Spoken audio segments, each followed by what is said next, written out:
शूकश्च एकदन्तश्च कपिलो गजकर्णकः लम्बोदरश्च विकटो विघ्नराजो विनायकः धूमकेतुर्गणाध्यक्षः बालचन्द्रो गजाननः वक्रतुण्डः शूर्पकर्णो हेरम्बः स्कन्दपूर्वजः शुक्लाम्बरधरं विष्णुं हरिवर्णं चतुर्भुजं प्रसन्नवदनं ध्यायेत् सर्वविघ्नोपशान्तये यस्य वरदवक्त्राद्याः पारिषद्याः परस्ततं विघ्नं निघ्नन्ति सततं विश्वक्सेनं तमाश्रये गुरुर्ब्रह्मा गुरुर्विष्णुः गुरुर्देवो महेश्वरः गुरुर्साक्षात् परब्रह्म तस्मै श्रीगुरवे नमः सच्चिदानन्दरूपाय कृष्णाय अक्लिष्टकारिणे नमो वेदान्तवेद्याय गुरवे बुद्धिसाक्षिणे कृष्णद्वैपायनं जातं सर्वभूतहिते रतं वेदाक्षभास्करं वन्दे समाधिनिलयं मुनिं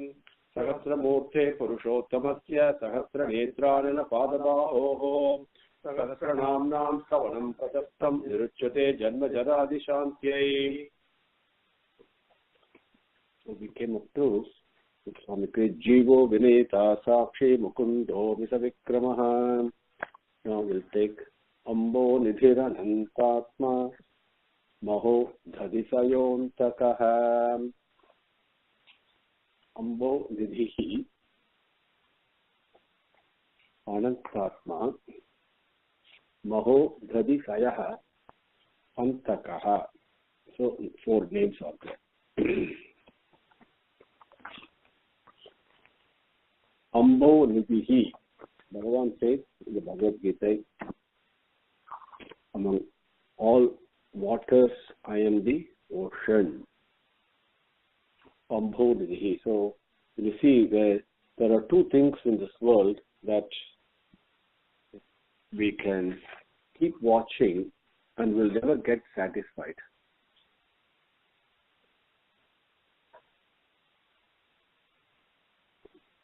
One of them is the elephant, the other is the ocean.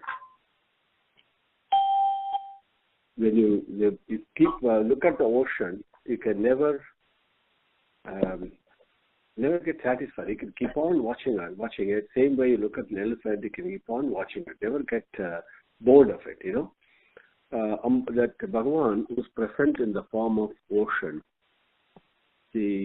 When you look at the ocean, you get lots of different feelings like expansiveness, limitless, at the same time a sense of security, a sense of comfort, a certain peace, certain cooling feeling. There are so many things you get, right? Mentally, you feel very peaceful when you look at an ocean. Because Bhagavan is looking back at us in the form of ocean. Ambho Vidhi. Anantatma, Ananta Atma. That means there is no limitations of time. There is no limitations of place. Bhagavan is present everywhere, in all places, at all times. Ambo Nidhi Anantatma. Then Maho Dhadisayaha. Maho Dhadisayaha, after the Mahapralayam comes, we all have heard the story of Markandeya and all, right? There are different types of Pralayam. With the Mahapralayam comes, and after absorbing and dissolving everything into himself, he is the one who is lying down on the Pralaya Samudram. Now, what does it mean? It is not like Bhagavan is separate from it. The ocean itself is Bhagavan. So, is Maho Dhadisayaha. He is the one actually, whether it is at the term of dissolution, or even if you take the body that I am carrying, when the body disappears, where does it go? Right? That is a Pralaya. But who is the one who is actually, when you say lying down, Sayaha means, the way mind grasps it, is that to lie down. But lying down means what? One that is present in everything, right? That is what the actual Sayaha is. So, Maho Dhadi Sayaha. Even after the Mahapralayam, everything, the whole creation is dissolved back. absorbed back into him and disappears, the remaining entity that is all pervasive, everywhere, even though the creation itself is not there, that entity is Maho Ghadisayaha, Antakaha. The one who gives, determines the end for each one of us, right? Each one of the creation we have been, Bhagavan has projected himself as in the various infinite forms as each one of us. Now the projection has to be withdrawn. When will it happen? Even the simple thing like when will this body end? Only Bhagavan knows. So when will this mind end? Only Bhagavan knows that. So who is the one? Not only does he have that knowledge, he also makes it happen. Because look at it this way. Even though we all want to live forever, there is a tendency for us to continue to live, right? That is the aspect of Sat in us that is present all the time. If there is no end to our life, how miserable and torturous it will be. Anything that begins has to end. Otherwise, even if, for example, a child is born, and suppose if I remain like a child all the time, so imagine, then immediately we think it's an outlier, isn't it? So, if there is a growth process, and the change process, and the decline process, and the end of it. So that end itself is also an aspect of compassion, compassionate daya, right? Everything has to have an end. Even if I'm hungry, and if I start eating, the hunger has to end. If it doesn't end, what happens? Because in creation, everything is within limit. Everything is within limits. So the end, the one who gives the end for everything, who makes things disappear, determines the time, the manner in which it's going to take place. But the body going away is not a big deal, because we all see that in our own life. Even though we see it, so at the moment when we see that, oh my God, okay, so I'm also going to go away one day. But then we forget it, maybe the next day or the next minute or whatever. We think we're going to be here forever, right? That is another issue. But the ending the body is one, that's ending the mind. The mind is ended when, as happened to Parikshit, Abhanaskaha is the state that Rishi says the Parikshit attained very beautifully before he merges with Krishna. That mind has to end. All the desires have to be given up, and only the thought of Bhagavan has to be that we should be thinking of totally, exclusively, completely, 100%. So that the ending of the mind is also Bhagavan. Then, once the mind is ended, then the last thing that happens is the feeling of separation, that I am separate from you. That happens to Parikshit. So how Parikshit beautifully emerges is a beautiful, very, very unimaginably beautiful story, thing that happened. So the Bhagavan is the one that ends the mind. It also ends the ahamkaram, the feeling of separation. Right? So Maya is nothing but this ahamkaram. That's all it is. It is nothing, something great. Feeling of I am separate from Bhagavan. I am doing this, that is Maya. So all this, the one who creates that antakaha, that is, brings the end for everything. Ajaha. Ajaha means we think one who is without birth. Right? Ajaha. Jaha means to be born. To be born means to take a form, to take a shape, to take a different colors and all that, right? Anything my mind thinks about, it creates it, so it is born. Right? And some of the things that are born have forms to it, some of them do not have forms to it. So for example, if I'm worried about something, I create a worry. The worry is not there. I mean, my worry may not be something you don't have. Right? So it's something I create in my mind. But worry doesn't have a form, right? This is the interesting thing. And fear does not have a form. But the moment I create an object like a tree in my mind, it's got a form. So both forms and the formless ones are created. So that is Jaha. Now, Ajaha means one who is not created, one who has no birth. So I think the creator is Ajaha, the entity, right? And the prema within me creates all the things in order to give and receive prema, right? And the prema itself has no birth. It is always there, always will be there. Also, Ajaha also means it denotes Manmadan. Now, very interesting. Manmadan is, or we call it Kama Purushan and all that though, is born to Vishnu, right? Now, Manmadan is extremely attractive, right? And the principle of attraction is between two different entities. Forms are important in order for creation to take place, progeny to take place. If there is no attraction, there will be no progeny, period. There will be no procreation. But the reason that creation is there is to have continuously, thousands and thousands and thousands of forms that have to be created. Could be form of a dog, could be form of a man, could be form of a flower, could be form of a food. It doesn't matter. Could be form of whatever it is, a Mercedes Benz, doesn't matter, whatever it is. But that attracts all these various forms. That principle of attraction is Rama, that is Bhagavan. Okay?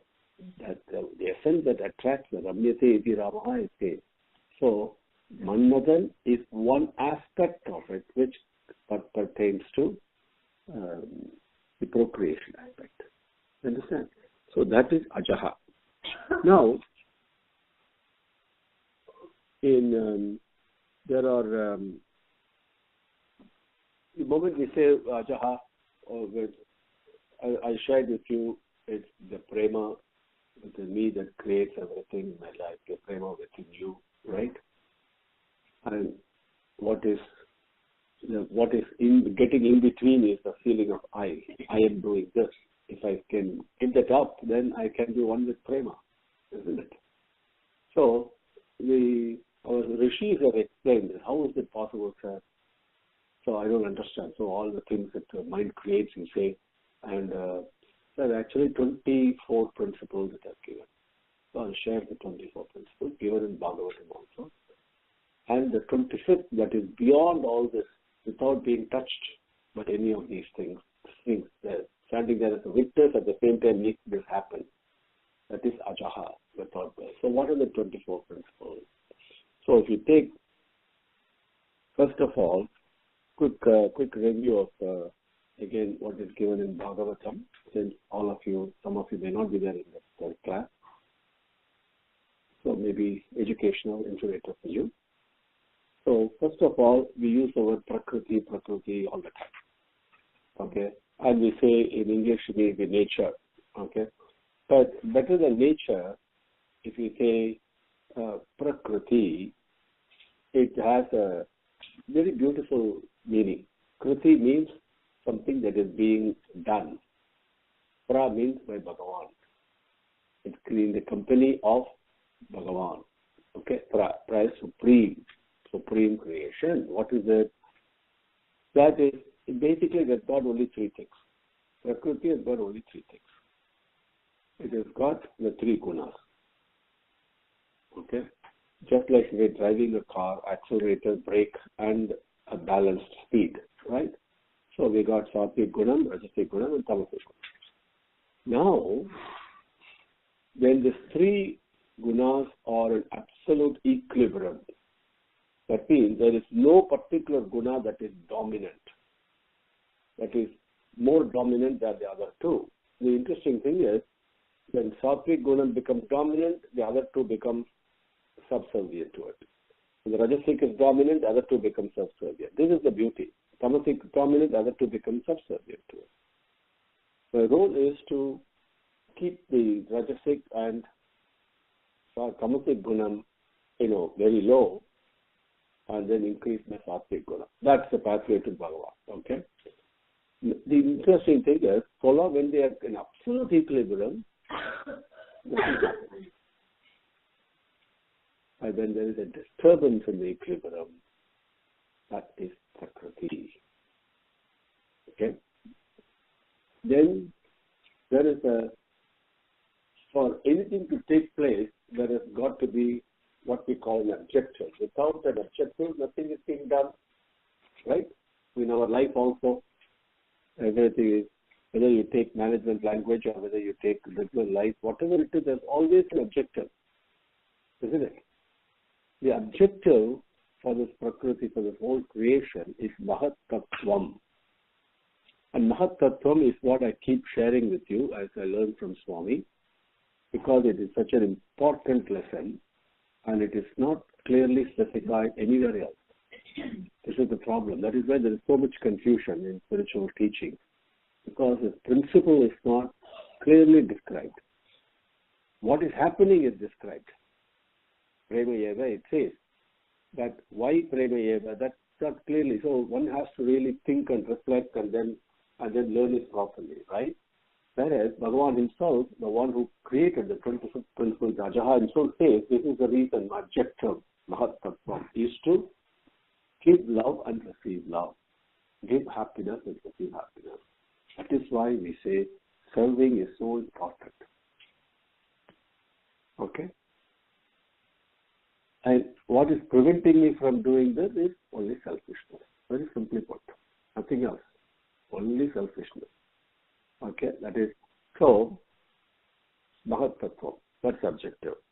Then, so once this is done, the moment the different forms are created, moment I create food in my mind, then I automatically separate the form of food that I've created from me, isn't it?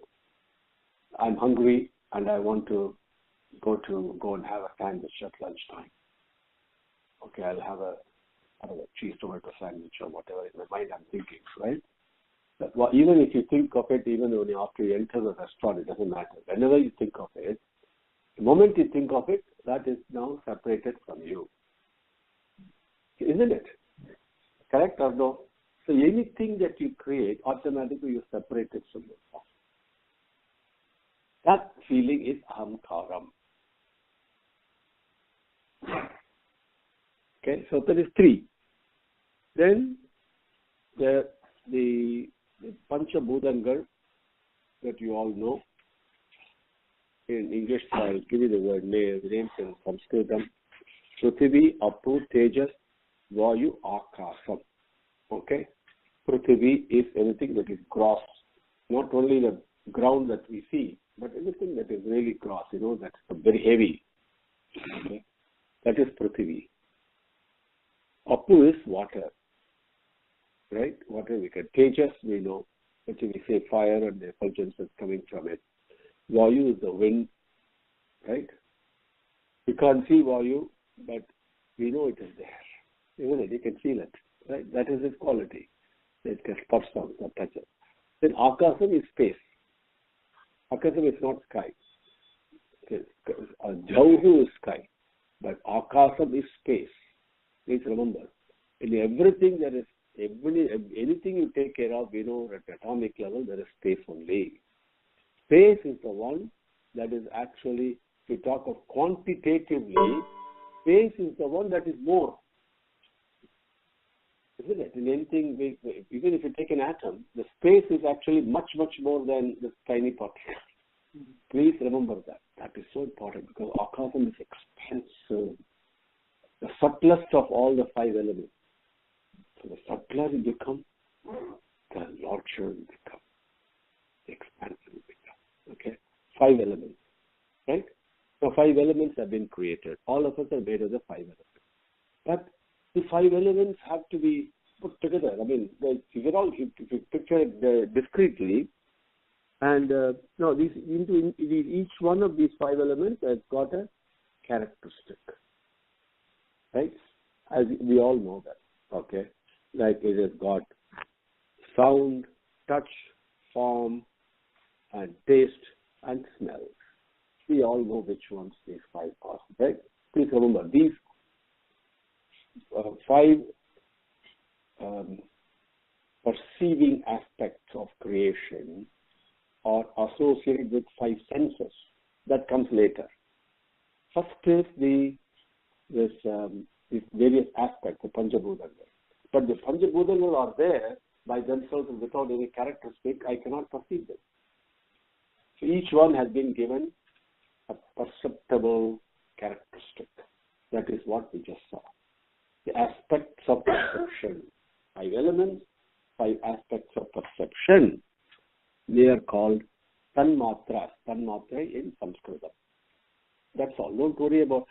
See, my suggestion is not to get too much digressed with the proficiency of any particular language. Sanskrit is very important because it's very precise. Etymologically, it clarifies your understanding. That is it. Beyond that, the understanding is more important than the vehicle of understanding. Right? Okay, so Tanmatri. So how many are there now so far? 30. Correct?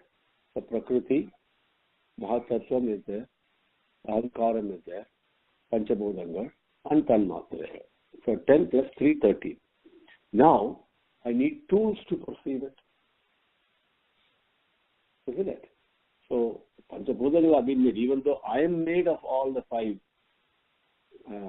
elements, I also have these 5 aspects of perception. So, I also been given 5 tools of perception, senses of perception, which you all know. Right? They are called Jnana Indriya. Jnana means to know, to perceive. Right? Jnana Indriya. Indriya means tools, basically. Indriya also means they are externally oriented. Oriented externally means what? Oriented towards the creation, this play that is going on. They're not internally oriented. Okay? Because their job is to perceive that has been produced. That's all. Okay, understand? We're going in too much detail? No. Okay. Then, once I perceive, if I perceive, for example, I create a jangri in my mind. Okay, fine. Then I know you like jangri stuff. but then a form is created, okay, and that my eyes perceive it. Then that's not enough, because that is attracting me. Anything I create is automatically attracting me. Right? That is what called. That is Mahatattvam is there. But the objective has to be met. Give love and receive love has to be met. So the action has to take place. Tools of action, karmendriyangal. Okay, that is 5 more have been given. Okay. So how many we had so far? So we had Prithvi, we had Mahatattvam, we have Ahankaram, Panchabhutangal is 8. Tanmatriyangal is another 5, that is 13. Jnanendriyangal is 5, that is 18. And Karmendriyangal is 23. Did I get it right? Now, the interesting thing is,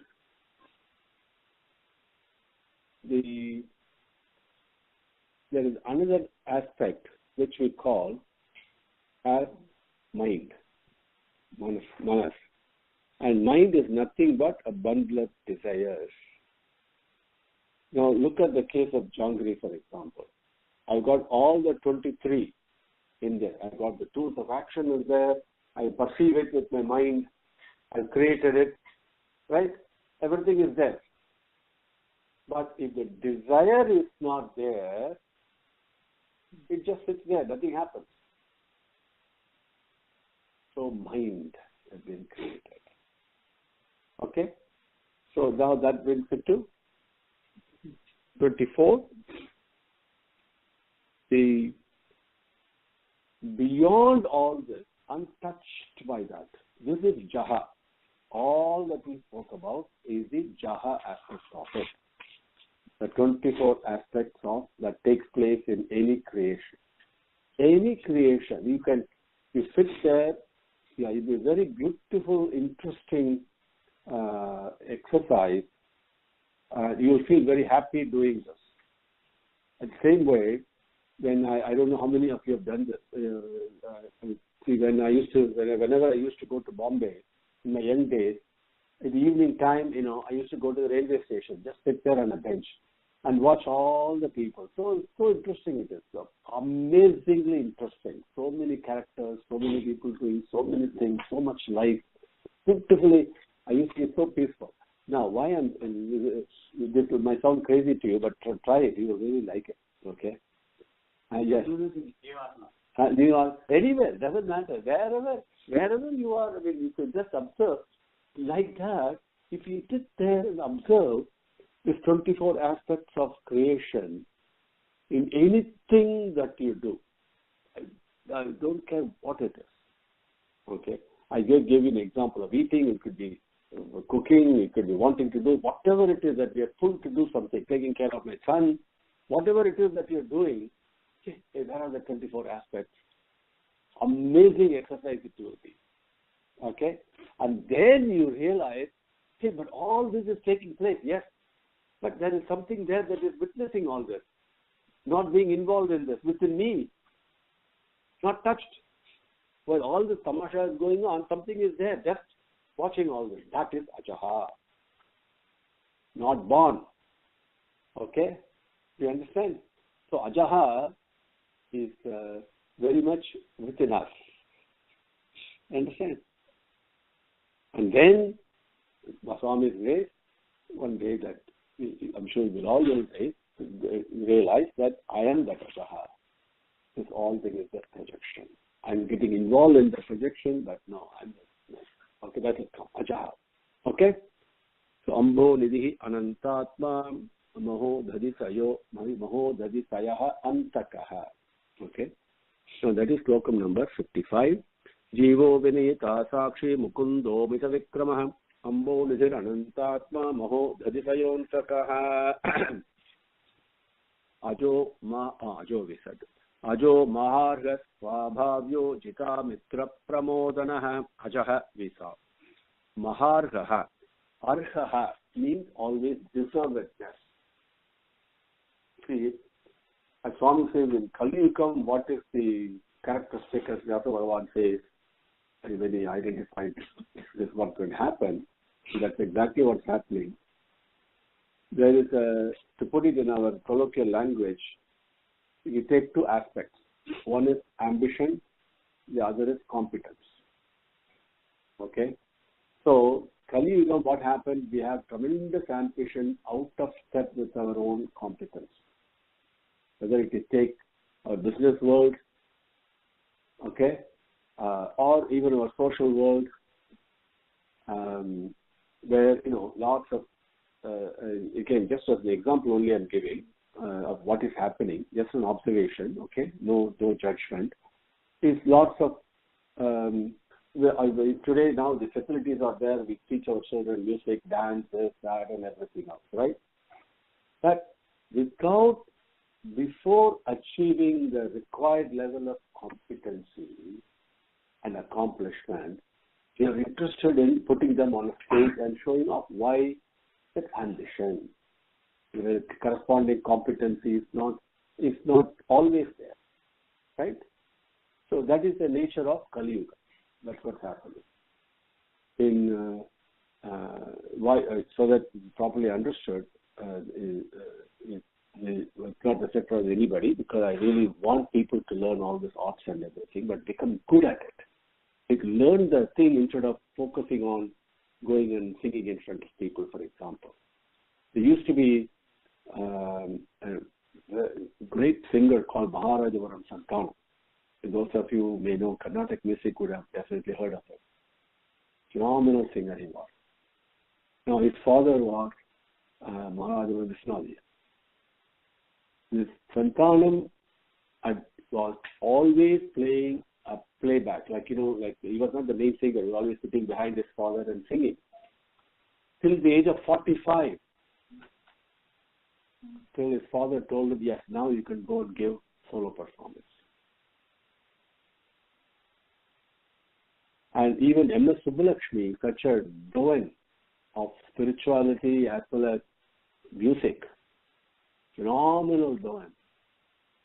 Any time before she went and sang, she used to practice like crazy.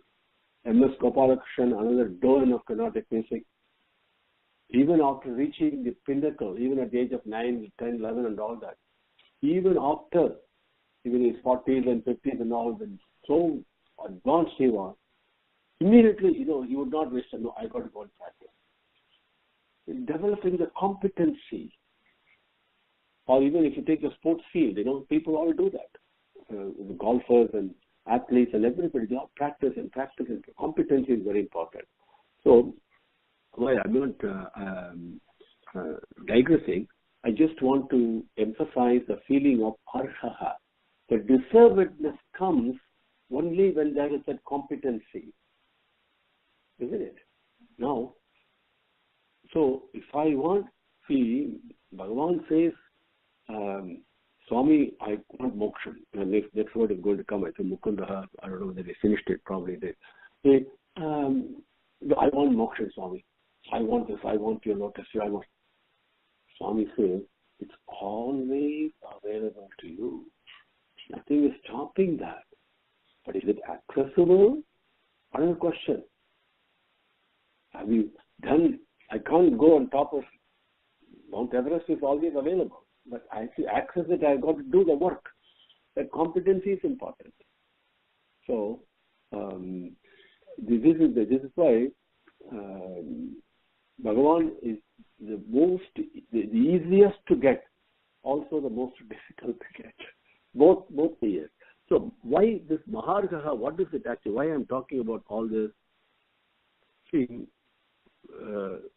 putting it in colloquial language, we worship so many things in life. We worship. We call it Mukastuti in colloquial language. We praise people, and we praise our boss, this, that, in order to get things. But no, the one who is really worshipable, the deservedness for receiving the worship, the deservedness for receiving the praise, stuti, right? We say that is Bhagavan, Mahargaha. So Mahargaha, do you understand? So Mahargaha. So Bhagavan is the one. We should always praise and worship this prema that is within us. That is simple. Okay? Mahargaha. Then Swabhavya. This is so important. All this, I'm so moved by this.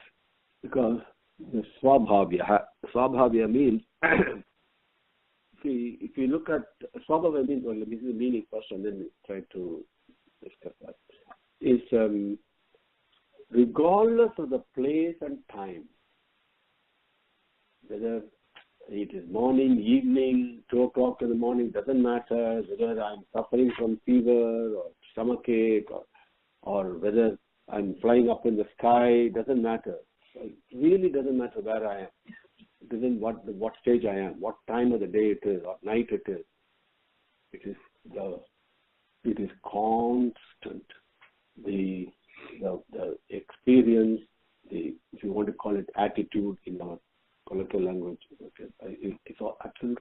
That never changes. Never. That's the quality of prema. Never changes. Never. Absolutely constant. That is Svabhavam. That is why Svabhavam. Etymologically, if you look at it in Sanskritam, it is so beautiful. Bhavam means experience. Yes, Bhavam, Sat Bhavati. It's a very important teaching. As you feel, so you become. As you experience, so you become. Right? But what is the Swa there? Swa means owner. Okay? Like Swayam Varam, we say like that. Swa. Okay? Swabhava, Swami. Say, the Swami means the owner. Swami, that is the natural stuff. That is the true self. What is the true feeling and true experiences? That is prema only. That never changes. So the Swabhavam of Bhagavan that we worship in so many forms and Adi Sankara and everything else for him. What is the Swabhavam, sir? Okay, is prema only. Simple. One who is always in that Swabhavam is Swabhavya. Okay? So what is Bhagavan saying? The formless thing, what is your form? Everything has to have a form also in our mind. Mind cannot conceive something that is formless. What is Swarupam? What is the Rupam? The Swarupa. What is the true form of Bhagavan? Is bliss. Bliss. And that also name will come, Pramodha will come. So bliss only. Okay? Is Shantam only. Okay?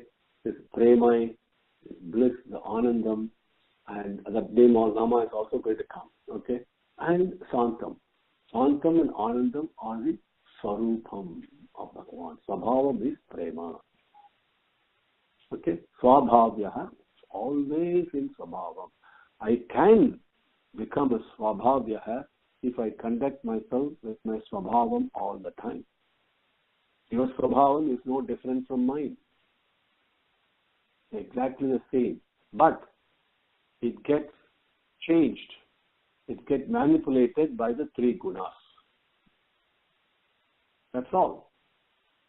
The three gunas, why it gets manipulated, what happens, what triggers it there, that is a desire. Okay? So the desire becomes less, the agitations of the gunas will become less, then I can get into Swabhavam.